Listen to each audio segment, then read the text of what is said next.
Good afternoon, everyone.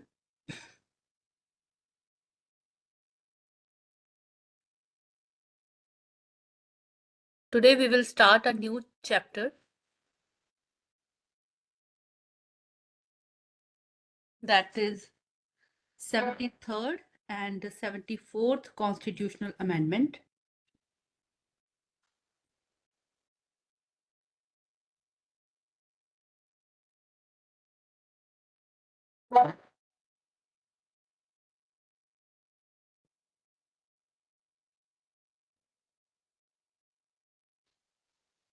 In which we will discuss features of 73rd and 74th Constitutional Amendments and state and local government relations.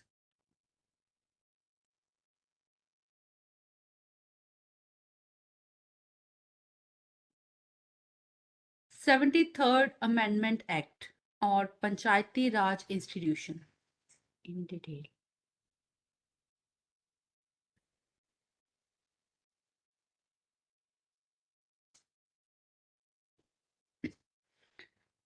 The 73rd Constitutional Amendment Act of 1992 is one of the most significant reforms in the history of Indian democracy. It gave constitutional status to Panchayati Raj institutions that marked a major step toward decentralization of power and grassroots democracy. It came into force on 24th April 1993, which is now celebrated as National Panchayati Raj Day every year. So, before 73rd Amendment, Panchayati Raj existed in some states but had no constitutional backing. They were often weak, irregular, and dependent on state governments. The need for a constitutional framework was reorganized to ensure the regular elections, financial independence, and real power to local bodies.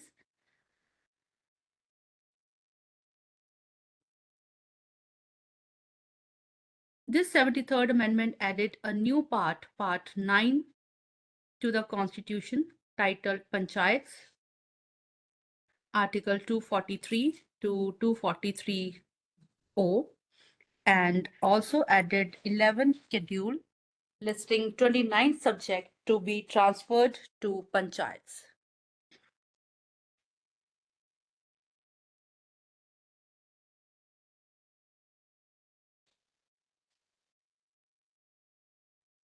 So we will further discuss its features.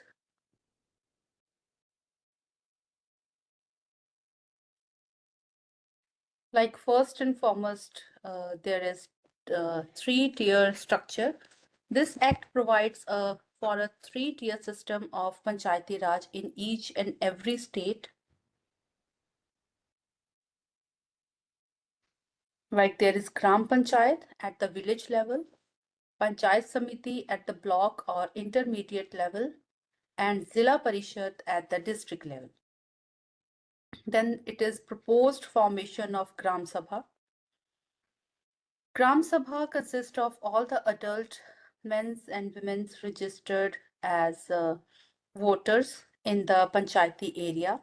It is a foundation of Panchayati Raj system which comprises all the adult members of 18 years of age of a village whose names are in the electoral rolls. It discusses and approves plans, budgets, and policies for the village and acts as a direct democracy body during the ensuring the people's participation. Then there are the composition of panchayats,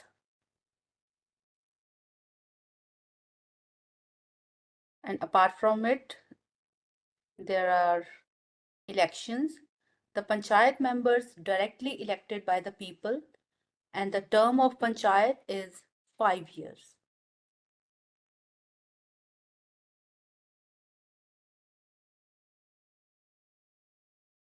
So there are the transfer of subject in which 29 subjects under the state government were transferred to the local government. Then there is State Election Commission. The State Election Commission is conducting elections for the local self-government, established in every state to conduct and supervise elections to panchayat, headed by a state election commissioner appointed by the governor, who will ensure free, fair, and impartial elections at local level. Then there is State Financial Commission.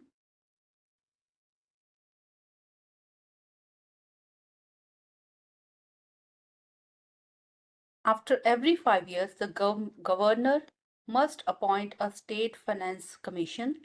It reviews the financial position of panchayats and recommends the distribution of funds between the state and the panchayats, assignments of taxes and grants, and also make the measures to improve panchayats' finances and to put a check on the financial position of local government, revenue distribution between the state and the local government.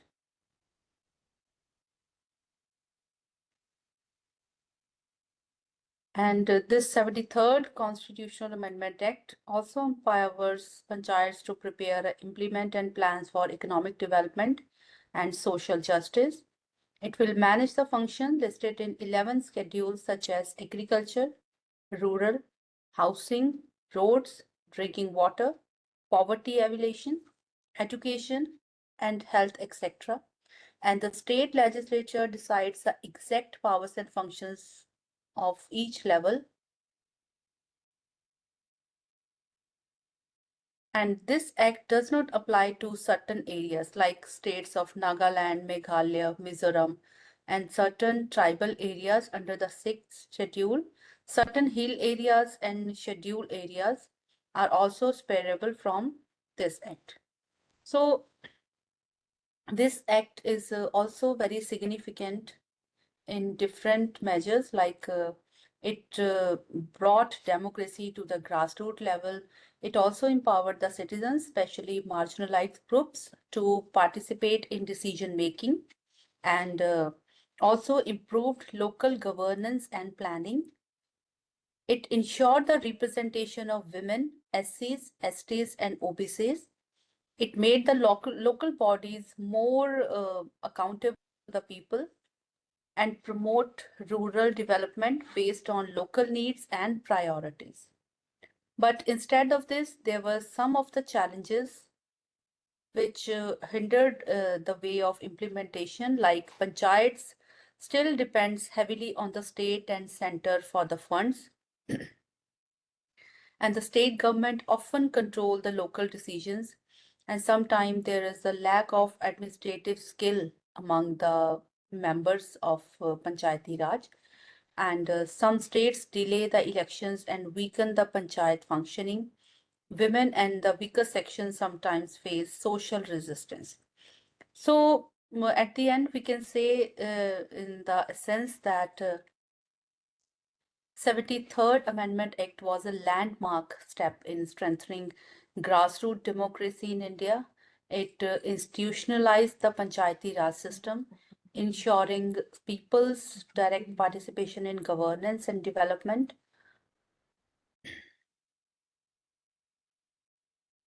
However, it made democracy not just a political ideal, but a living reality at the village level, fulfilling the dream of power to the people.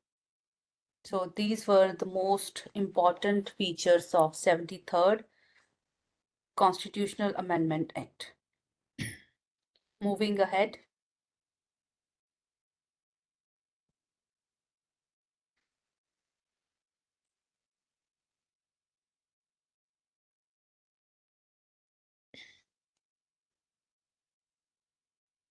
now we will discuss 74th Amendment Act in detail.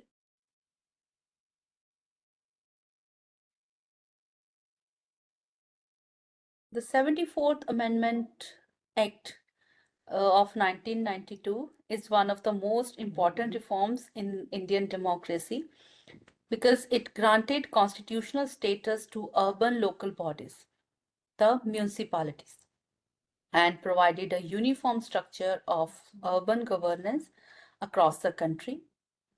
This amendment came into force on 1st June 1993, and along with the 73rd Amendment, it aimed to decentralize power and strengthen grassroots democracy in case in the urban areas also. Before this, municipalities were established by state laws, but they had no constitutional protection. Their powers, finances, and functions depended entirely on the discretion of state governments. Rapid urbanization, growth of cities, and the increasing demand for local self governance led to the realization that urban local bodies need autonomy and constitutional recognition. Hence, the 74th Amendment was enacted to create a democratic framework for urban governance, ensuring citizens' participation in city administration. Now we will have a quick look at the features of 74th Amendment Act.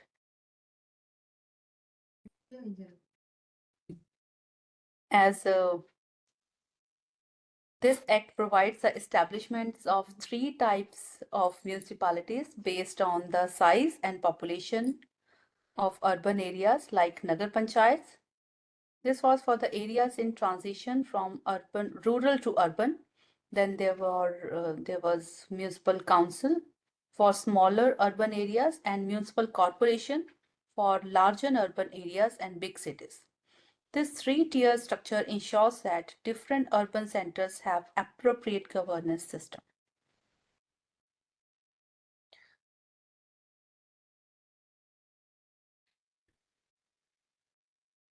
So there are ward committees for the cities with a population of 3 lakh or more, and this act mandates the formation of ward committees.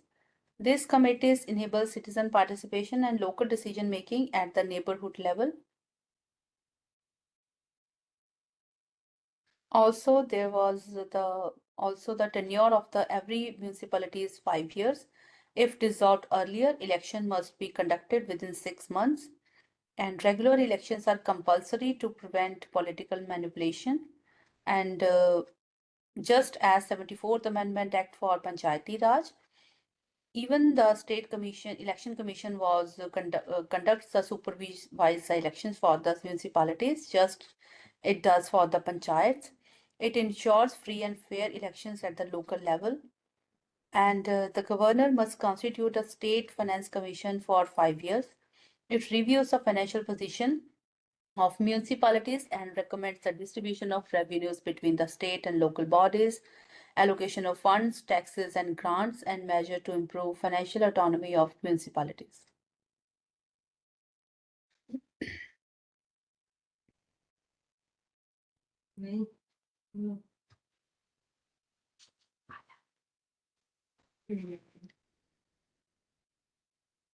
So these were the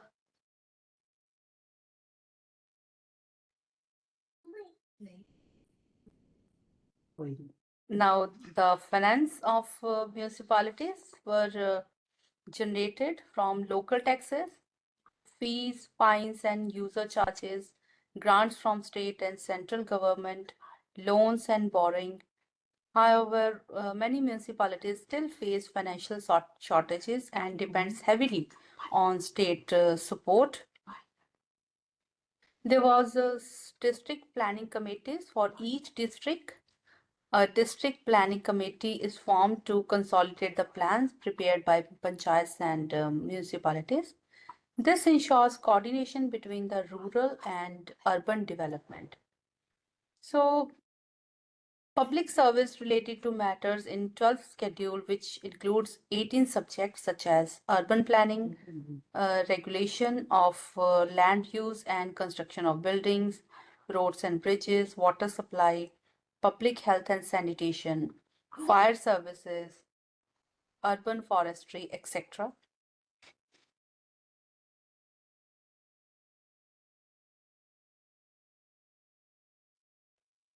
So,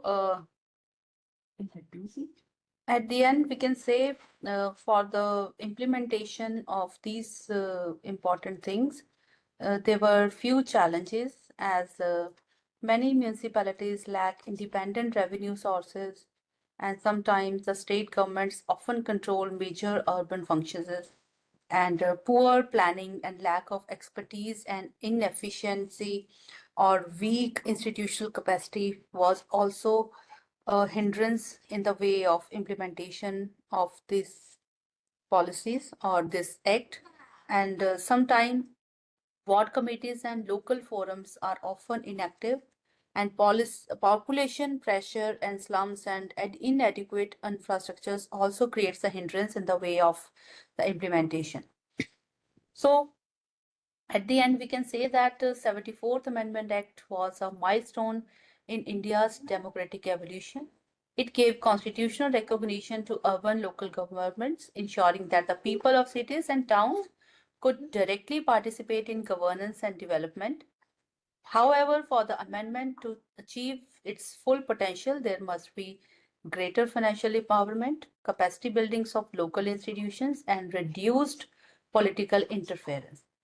So, in sense, we can say that this 74th Amendment transformed India's citizens from being merely administered by officials to being governed by the people themselves, making urban democracy a living reality.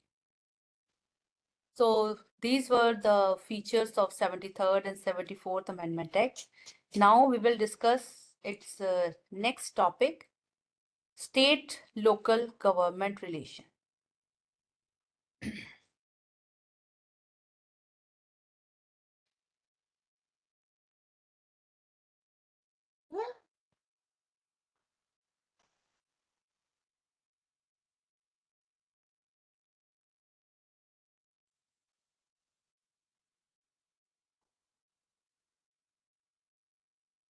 Relationship between the state government and local government in India is an essential aspect of decentralized governance. It defines how power, authority, and responsibilities are shared between the state level and local level, that is, the Panchayati Raj institution and municipalities.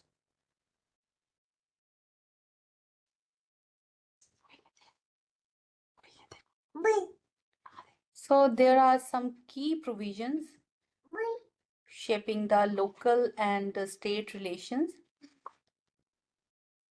First one is state legislative power. The state legislature has the authority to determine the powers, functions, and financial resources of panchayats and municipalities. Then there is State Election Commission, who is responsible for conducting local body election. State Finance Commission, who reviews the financial position of local bodies and recommends distributions of funds. And there is governor's role, according to which he can appoint officials to oversee the panchayats and municipalities in certain cases. So, in this series, we will discuss the nature of state and local government relations. First and foremost is the legislative relations. Like local government functions under the law enacted by state legislature. The state government defines structure and composition of local bodies. Their powers and functions are divided by state legislatures through state laws. For example, some states grants panchayats control over the markets, irrigation, and primary schools, while others limit their scope. Thus, state governments provides term of office and election procedure, condition of service to staff, and rules regarding dissolution of suspension. Thus, local governments are subordinate legislatively to the state governments, and the state has the power to amend or repeal local government law. Then there is administrative relations. Local governments act as agents of state government in implementing development programs. State officials often supervise local administration For example, the district collector pay.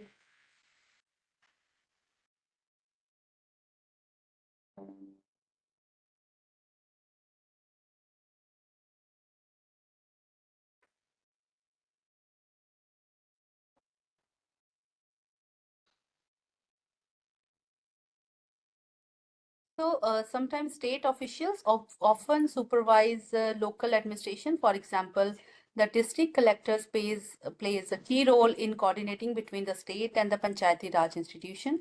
State governments also provide training, technical support, and administrative guidance to local officials. And apart from this, state can issue directions, orders, or circulars to local bodies, and state authorities often approve or sanction key administrative decisions of local bodies.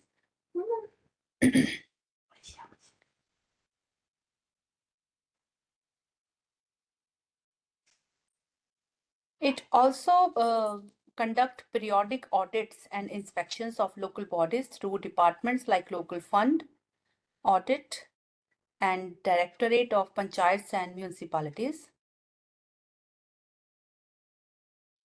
And annual reports are must be submitted to the state for reviews. So we can say that local governments enjoy autonomy in theory but remain administratively dependent on state. Next is financial relations. As a source of revenue, local bodies can levy and collect certain local taxes, fees, and usher user charges, but only with state's approval. For example, property taxes, water tax, or octroi, or license fees, etc. The state laws decide which taxes local bodies may collect. And in the field of grant and assistance, state provide grant in aid and loans to local bodies for development projects. Local bodies are financially weak and depend heavily on state transfers. So every state must establish a state finance commission every 5 years, and State Finance Commission will recommend that how state revenue should be shared with local bodies and grant in aid from the consolidated fund of the state. It also measures to uh,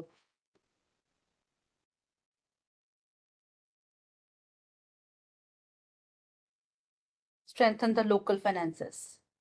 About the budget, local government budgets often need approval from the state government. In some states, large expenditure items required state sanctions.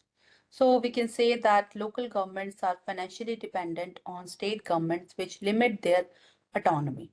So in financial relation, it also very interdependent to state governments. So about political relation, local elections are conducted by the State Election Commission, not by the Election Commission of India. So this is the first most point. And the State Election Commission is a state level body ensuring free and fair election to panchayats and municipalities. Political control is also exercised through political parties, and as local representative often belong to the parties ruling at the state. So state level political influence can affect local priorities, leadership selection, and developmental programs. So many state level political leaders use local elections to strengthen their party base.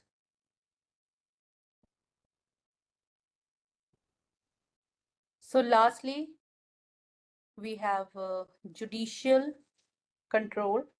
So state laws relating to panchayats and municipalities can be challenged in the court, and courts ensure that state governments do not curtail constitutional provisions for the local governance. The state government can intervene legally when a local body acts beyond its power. So local body disputes are often settled in state courts or the tribunals, and the state governments can also take disciplinary action against local officials to misconduct and uh, negligence. So does constitutional promote decentralization as state government remains a dominant authority, guiding support and controlling the local bodies. So at the end, we can say that the state-local government relationship in India is built on the principle of decentralization with supervision. While local governments are recognized as institution of self-government, they still function under the broad authority of state government.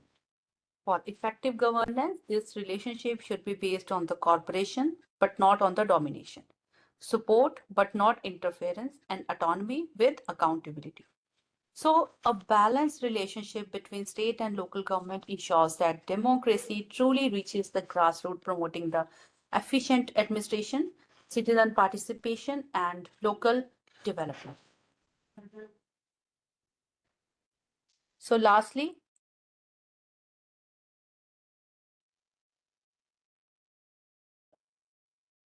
there is impact of 73rd and 74th Amendment.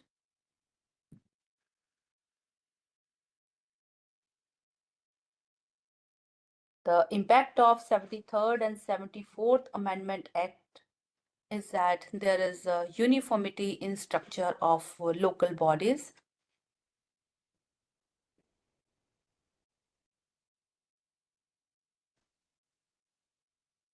Like local governments became permanent elected body, and they are now recognized at the third tier of government, below the union and state government. So this institutionalized grassroots democracy, allowing people to directly participate in governance. So for the first time, democracy was brought from capital to village and the state city level.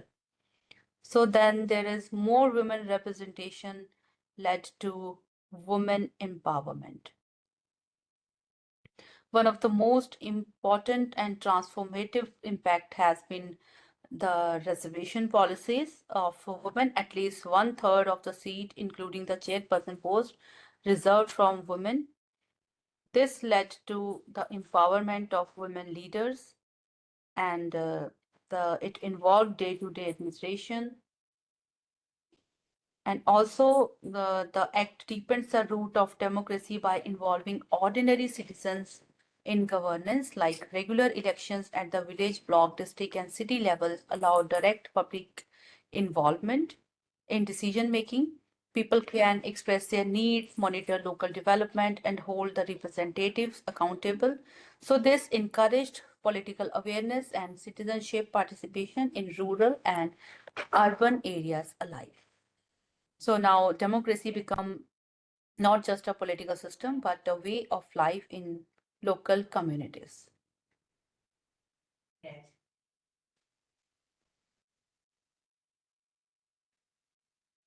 So to conclude with, we can say that the relationship between state government and local government in India is a blend of cooperation, control, and dependency. While the Constitution has given local bodies a constitutional status through 73rd and 4th Amendment, in practice, they remain largely dependent on the state of power for funds and functions. For local governments to truly become institutions of self government, states must ensure greater financial devolution, administrative autonomy, capacity building, and political non interference. So, strengthening state local relations with deepened democracy, improve service delivery, and ensures inclusive development. So, thank you, everyone. This was the features of 73rd and 74th Amendment Act and the relation between state and local government. So it was all for the day. So if any student has any doubt regarding this question, regarding this chapter, you can ask me.